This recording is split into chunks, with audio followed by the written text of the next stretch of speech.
Not E3 is done. It's over. It's being tossed to the wayside, not unlike a pair of Geoff Keighley's brand new trainers after just one wear, I assume. Not E3, Key 3, Geoff Fest.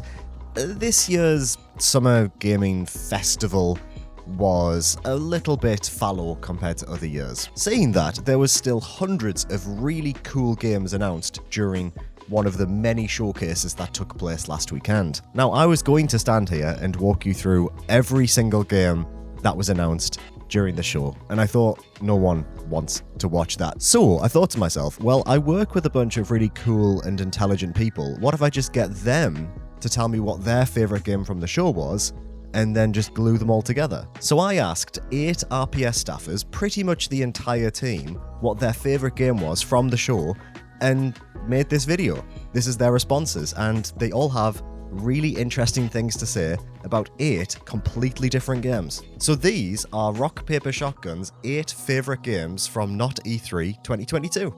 Enjoy. Hello, Ollie. How you doing? Did you have a nice E3 or not E3 weekend? Yeah, I had a very good not E3 weekend. It was very, very busy. Yeah, I had a lot of fun doing all of the roundup posts, just furiously typing away alongside other members of the team. It did mean that I missed a fair few announcements and had to go back afterwards and just fully appreciate everything that was announced. But yeah, it was a good, exhausting time. So there were hundreds of games revealed or re-revealed over the course of the weekend. Which was your favourite? It was quite tough picking just one favourite. There were quite a few contenders, but I think the one that really caught my eye was Nightingale by Inflection Games. I had heard of it before. I knew that it was on my radar in some sense, but being able to see a bit more of how the game worked, about the realm cards, which I'm really interested in, it really caught my eye. I really can't wait for the game now. So this is a survival crafting game? Yeah, it does seem much like Valheim or V Rising, which we've all been playing quite recently. It's a shared world survival crafting game. It's got a couple of things that are slightly different. Mainly the setting here is kind of a fantasy steampunk setting, which is right down my alley. And also there's this overarching structure between the different worlds where all of the different worlds are connected by portals, and you have to fashion these realm cards out of the resources that you gather through the different worlds. You turn them into these realm cards, which you then use to generate the new realm, the next realm to go to, essentially. Right. So we were learning a little bit more about how that whole system works, and it's really interesting. It seems like they've got some sort of half carefully crafted and half procedurally generated realms, and you can influence how those realms turn out ahead of time by pushing these realm cards into this. It looks like a printing press that's right by each portal, and that's how you determine where you're going to go on the other side of that portal. So you could put in a realm card that makes sure that the environment you're going to is a desert or a lush forest or something. And then you can, on top of that, you can put on another card that influences the kind of weather that you're going to get there. Like if it's going to be a very kind of rainy, stormy world, then that might influence the kind of plant life that you'll find there, or even the behavior of the creatures. That's the kind of thing that they're getting at so far, it seems. They haven't released a huge amount of detail, but I mean that much alone has really piqued my interest. I think it's an amazing way of doing it. It's a super neat idea. I'll put my hands up here and say that I didn't know much about this at all, and I'm just watching the trailer as you were talking there, and I'm surprised by how polished it looks.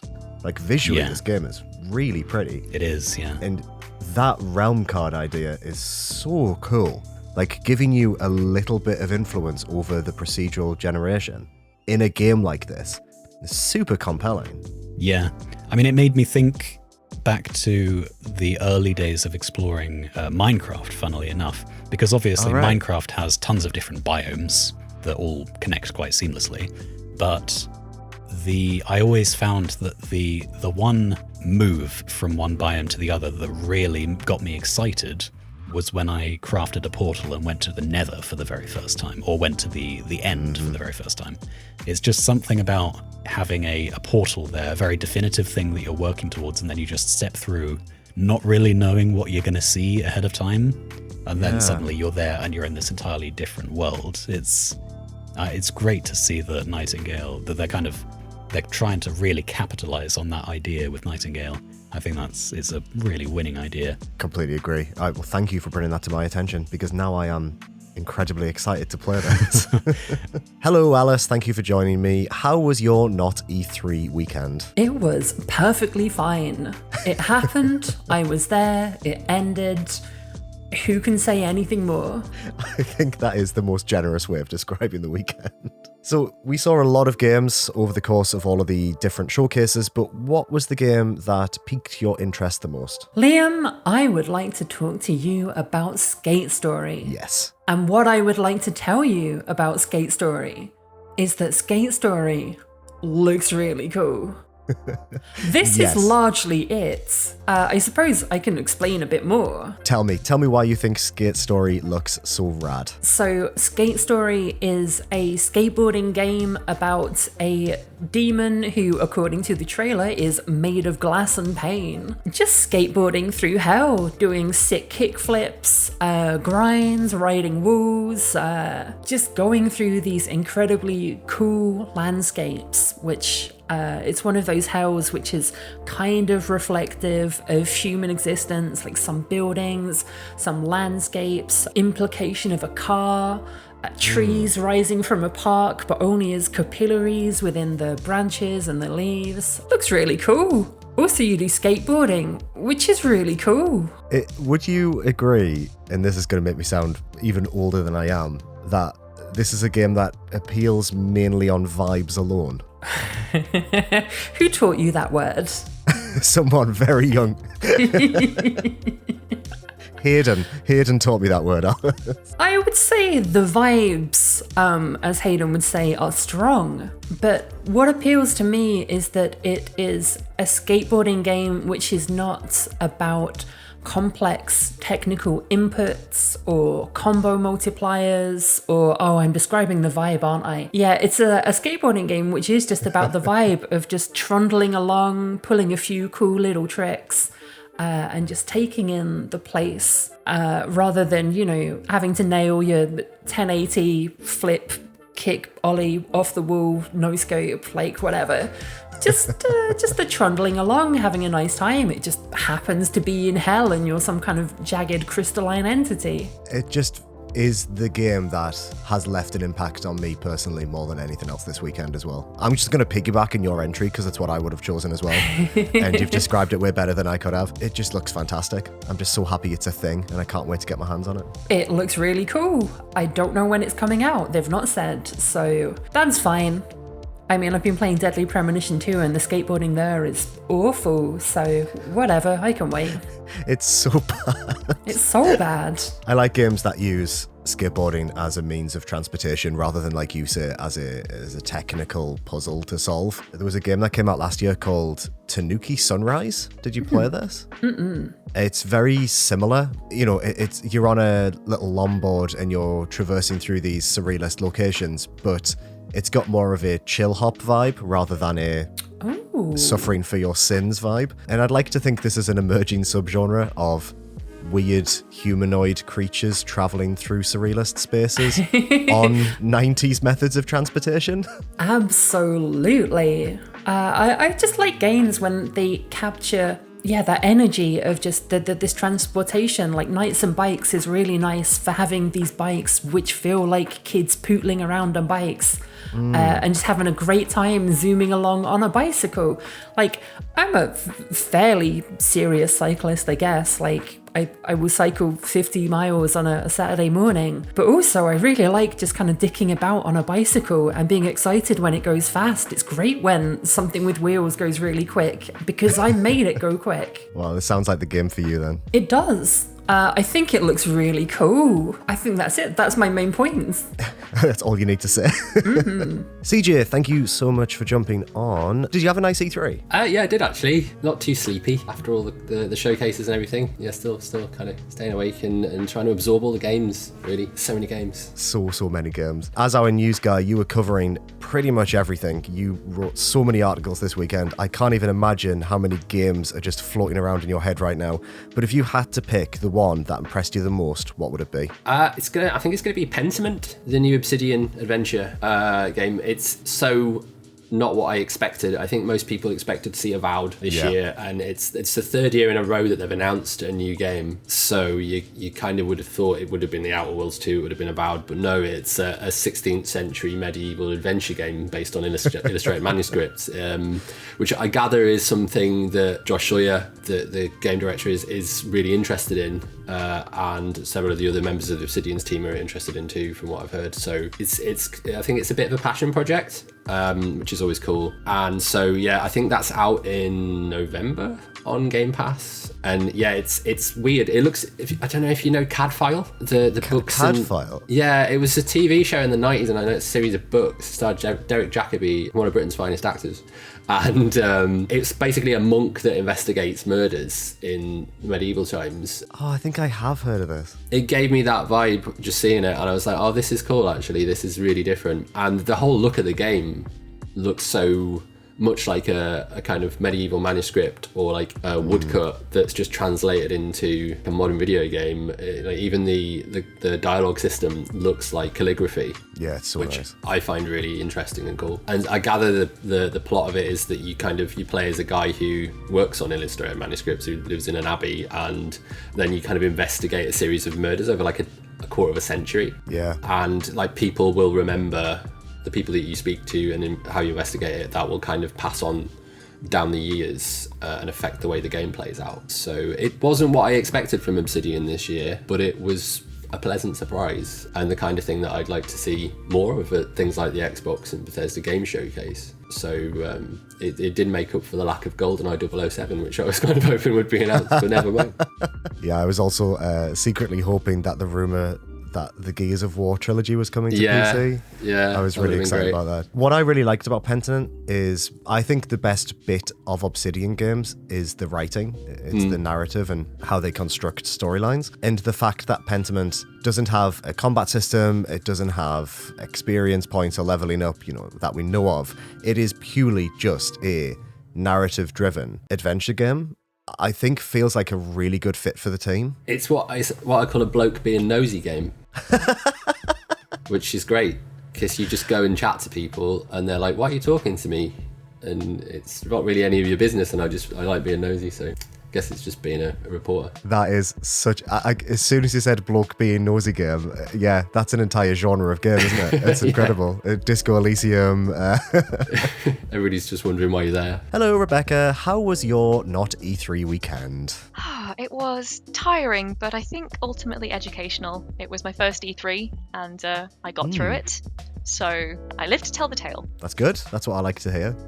So there were a lot of games announced this weekend. Oh, yes. Which was your favourite? Well, I did a long list, and then a short list, and then a shorter list, and eventually I winnowed it down to Demonschool. Oh, okay. It was a hard run race, but in the end, Demonschool is the one that I think I'm most pumped for. So tell me all about Demonschool. What about it has gotten you so excited?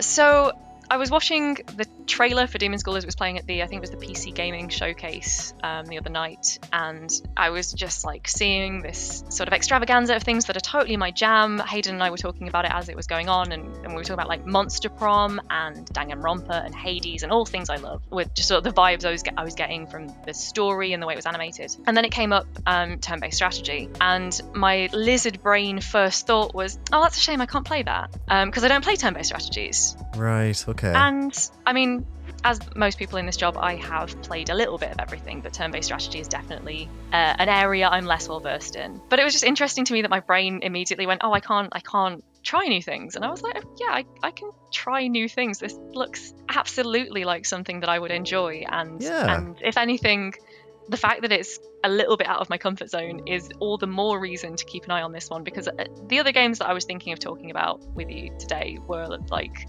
things that I know I'll love because they are, with the best will in the world, kind of retreading a lot of stuff that I already know I love, and it will be new and exciting from a story perspective, but the gameplay and the general beats will be something that I know. And I'm like, this is a good chance to get into a genre that I don't interact with that often. This is a game about university. You go to university to experience personal growth, and I hope to do so by playing Demonschool. What a lovely way of framing that. What a highfalutin way to talk about the fact that I've not played many turn-based strategies. So from what, maybe you can explain this game a little bit more to me, because I saw the trailer and I was like, that looks rad as shit, and I can't wait to play it. There was a big skull that was trying to eat you. It had big Persona vibes, which always appeals to me. Uh-huh. So what is it about? Do you know more about what the actual game is about story-wise? I know a little bit. I've dug into the Steam page for as much information as they'll give me, and to the creator's own website. And so you've got your four main characters. They arrive at this school on an island, very Danganronpa for those who know. Mm-hmm. I am not sure quite what happens next, but there is a requirement to balance sort of semi-ordinary school activities with fighting demons in the school. As someone who grew up on Buffy the Vampire Slayer, that's obviously a theme that I mean, we've all been to high school. We all kind of relate to the thought of school being hell and needing to fight giant skulls to get to class. That's a very good point. Is Buffy the Vampire Slayer just American Persona? Have I never made that connection? Liam, you're blowing my mind. We're learning so much today. And yeah, it's got these sort of visual novel aspects to it, which was kind of the hook for me, because I play a lot of visual novels these days. I could see that it had combat, so I'm not, obviously, I play plenty of games with combat in them. The turn-based thing was a sort of threw me for a loop for a second, but then I was like, I've always wanted to try this. And so it is more strategic. I think you get to sort of set up your plays, see how the game reckons they're going to go, and then adapt your strategy and work from there, which may or may not be completely normal for turn-based strategy. As I say, I don't know much about the genre, but I thought that was interesting, and also kind of more accessible for someone who doesn't know necessarily what they're doing quite as much. But yeah, it can, as I say, go to school for personal growth and maybe to date some demons. I don't know. It says friendship stories rather than romance and side quests, but you can always hope. Let us date the devil. Let us date the devil. That's what you want. Also, I just wanted to mention there was a brilliant moment in the trailer where I briefly thought that a character was named Gruff Yakuza. Like, my brain passed that as his legal name. I now think it was more of a description. Right.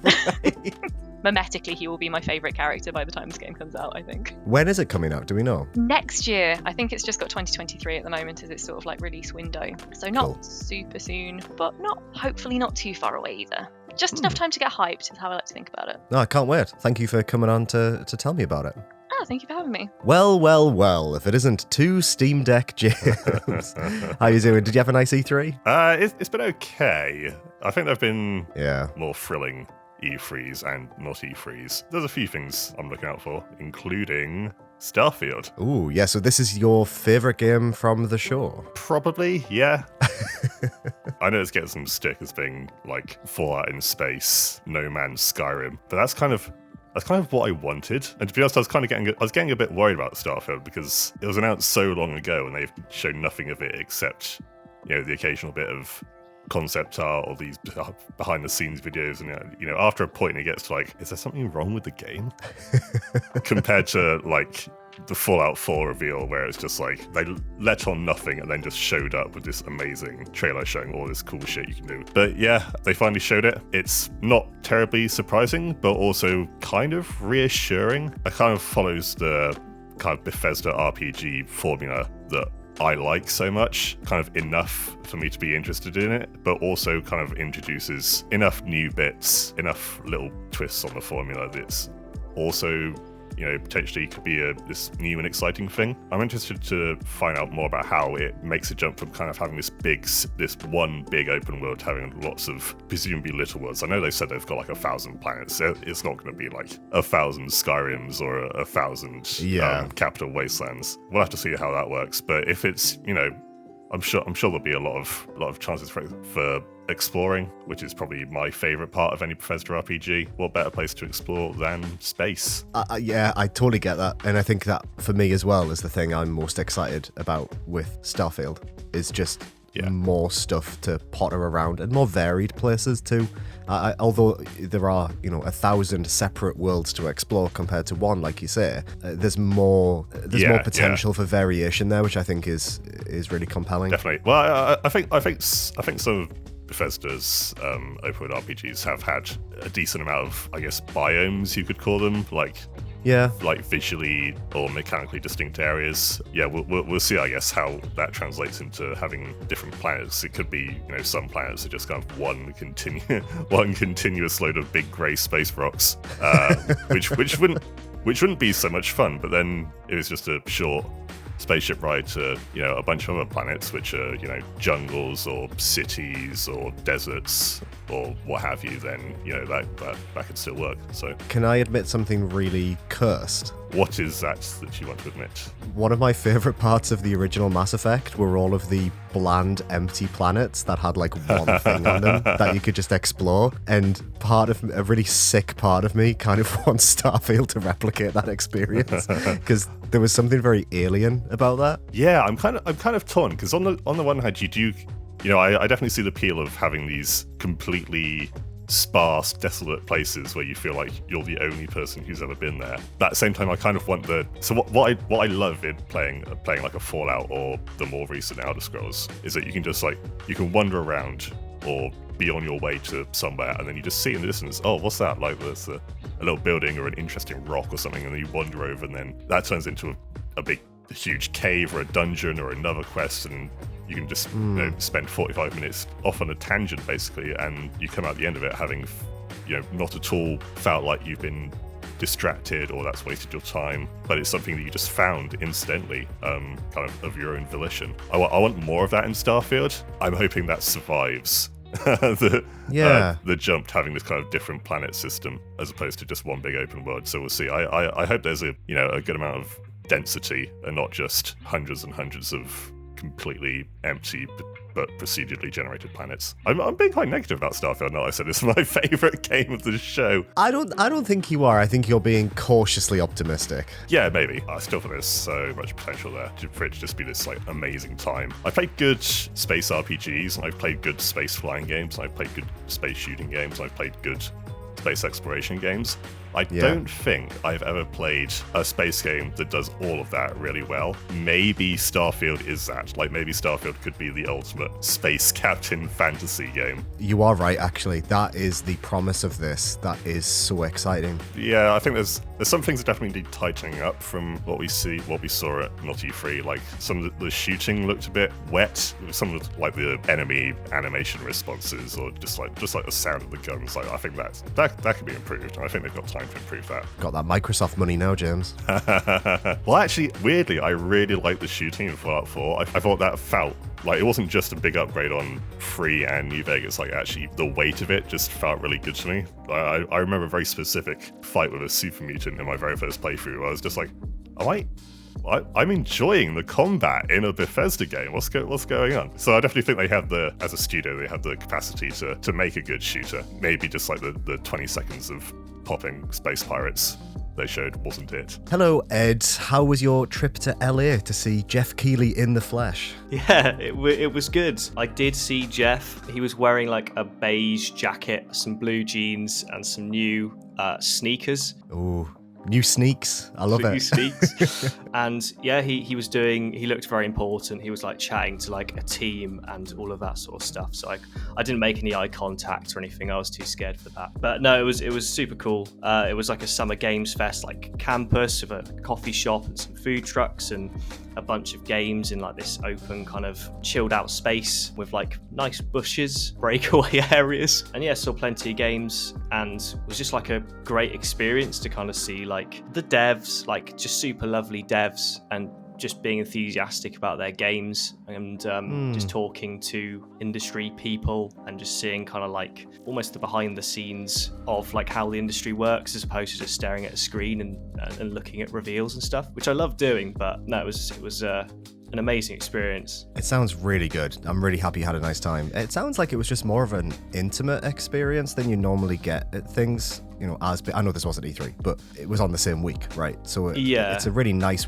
way for them to do it. Yeah, 100%. It was someone else, Andy Robinson, was with us. He's from VGC, and he was sort of and a bunch of other people actually I was with who were like super experienced industry folks, and they were sort of chatting about E3 and kind of how busy it was, and like how almost like horrendous the experience of covering E3 was as like a member of press. And they really liked, at least Andy really liked this one, and I kind of echo that. Like, I never covered E3 in person or anything like that, but this was extremely like a really nice, relaxed setting. Felt very manageable. It was easy to kind of like just the basic stuff, like just moving around, finding people. It was all extremely like well organized, so I never felt like under stress at all, even though I had like a bunch of appointments and like quite a stacked schedule. There was never a point where I was like racing like to get to the next one, and I think that was really nice. I think I was lucky. Must make a huge difference, because the stories have always been you'd have an appointment at the other side of the LA Convention Center. I'm glad you didn't look in Geoff Keighley's eyes, because legend says if he makes eye contact with you, you become his next world exclusive. So I want to know, because you have a bit of a different and unique view compared to the rest of us, because you were out in LA at Jeff Fest Live, what the most interesting game you either played or saw from the weekend was. So my sort of favourite from the show it's being developed by Toy Logic, a small sort of Japanese developer based in Tokyo, and it's being published by the folks at Skybound Games, and it's called Glitchbusters. Well, I suppose its big name is Glitchbusters Stuck on You, and it's sort of a 3-player co-op game, sort of a shooter, I suppose, third person, where you play as what can only be described, I suppose, like an M&M on top of a magnet. Yeah, that's a really good description. And you kind of explore a world that's been, I suppose, hacked by viruses, and you're like these little magnet dudes, and your aim is basically to free this world of the viruses by shooting nasties. And it's a bit, I suppose, aesthetically it looks a bit like Splatoon-ish. It's kind of going for that very colourful, cheery, kind of charming look. And I was just like really taken by like how easy it was to like co-op with the dev that I was playing with, because there was a big like language barrier. Oh yeah, I imagine. Yeah, he was Japanese, and I wasn't really able to kind of communicate between us. But like the magnetic abilities you have, like you can kind of jump on top of each other, so you can kind of like stack like 4 of you to like reach like a key on top of like a big ledge, for example. And it was just like really easy to kind of do that and work together, even with someone who like you can't communicate with. I thought that was super cool. And you can use your like little magnet legs to attach to surfaces and run up them and kind of like shoot weird blob viruses and things.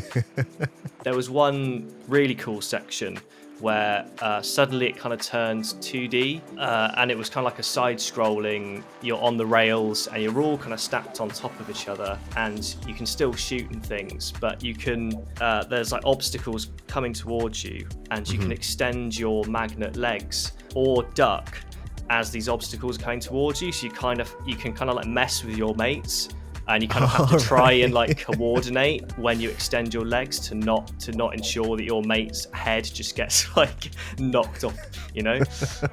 It was just really like inventive, really creative. And it was like even just the little touches where you're kind of like in a little lobby space before you kind of venture into the city. And to enter the city, you get into like this you kind of strap yourself into like a little roller coaster thing, and you can kind of see the harness kind of like come down, and you kind of get taken away. And it was just like, I don't know, just the little touches like that, which like, I don't know, I just thought was very classy. Yeah. And there was a lot of customization as well, because obviously you're playing as like this little M&M on some magnet legs. And I didn't really get to see a huge amount of the customization. They're still kind of working on it, but from what I gather, there's there's all sorts of like silly hats and like emoji nice. like faces and all sorts of different colors you can unlock and things. So no, I just thought it was like just super like fun.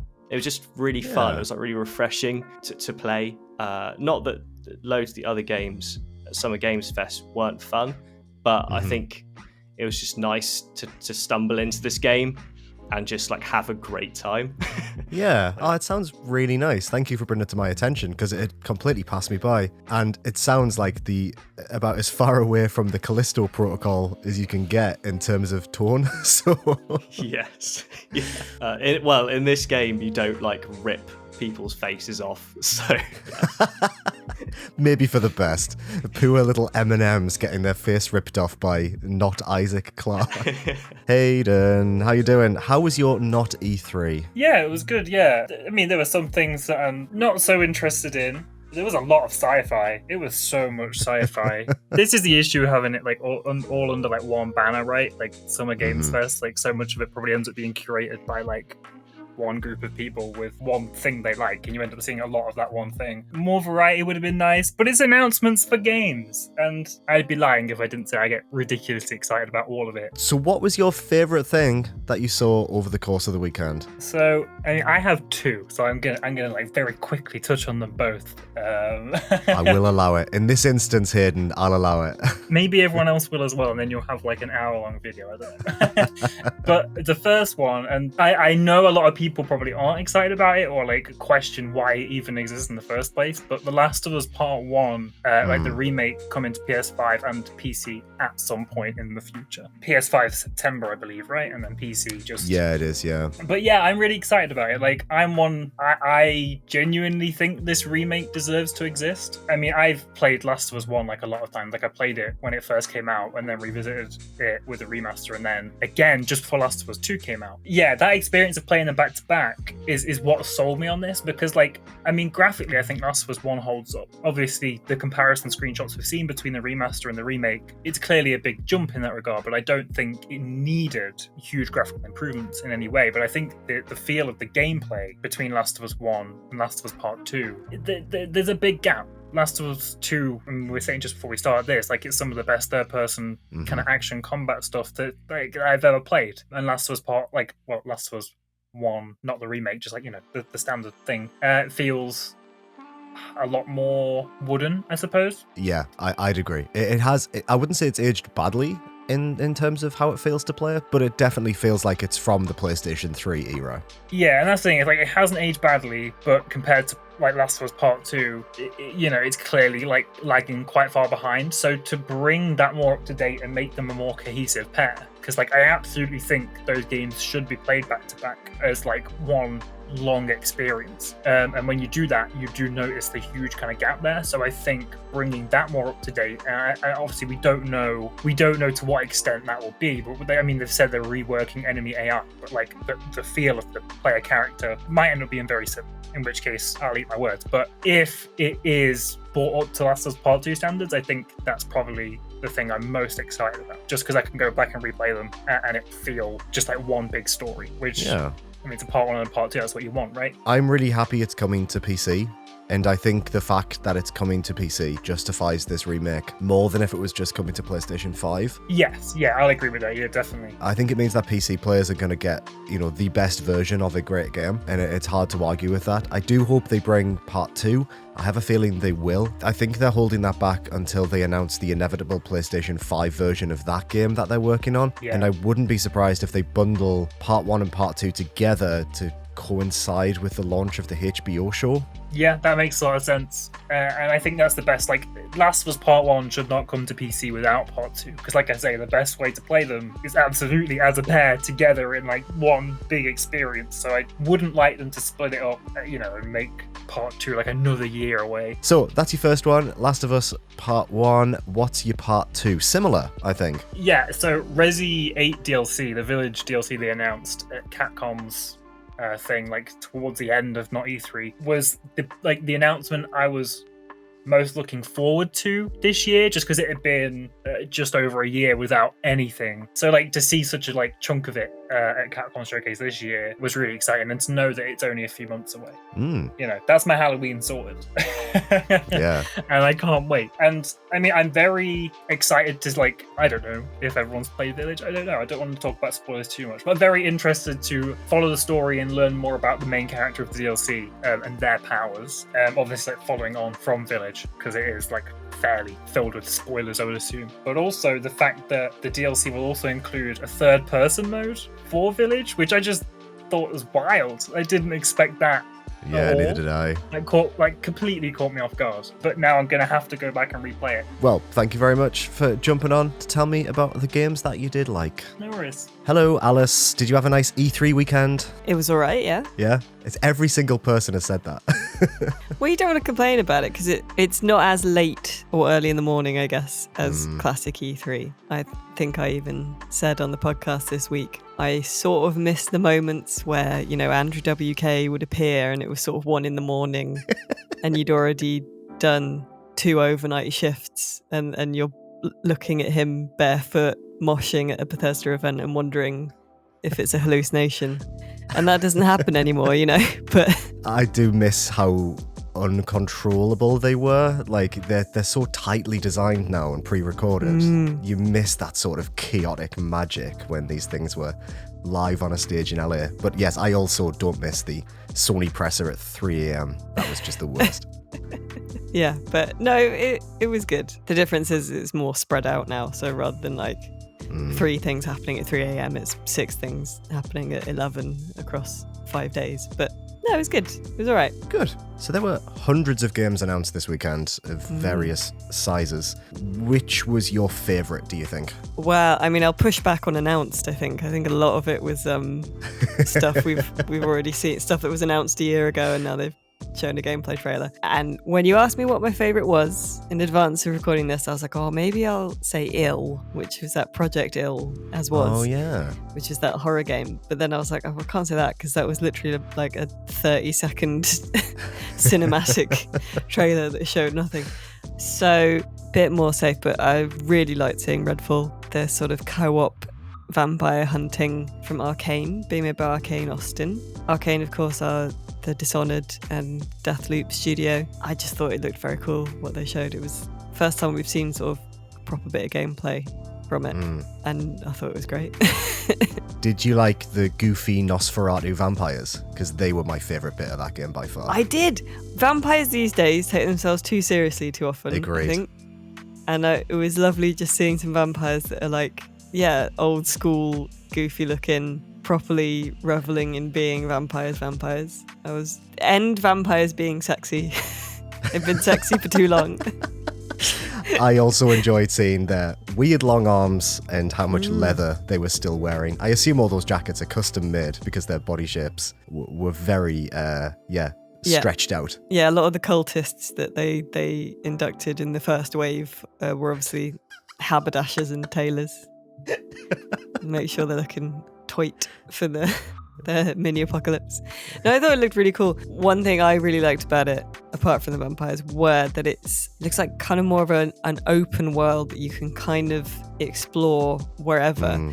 Whereas a lot of these kind of co-op shootery horde sort of things they're still fun. Like, don't get me wrong, like, you know, Back 4 Blood and your classic Left 4 Dead and stuff. But it's a bit more of a kind of funnel, you know, it's you know, 4 stages in a level and you go through it. Whereas applying that kind of vibe to an open world, something a bit more like Deathloop, I think could be very cool, very interesting. So I liked that about it, like the idea that it could be a bit slower paced and a bit stealthier and a bit more considered was really interesting. I hadn't even considered the structure of it, but that is a really good point. That would be so refreshing compared to those other games.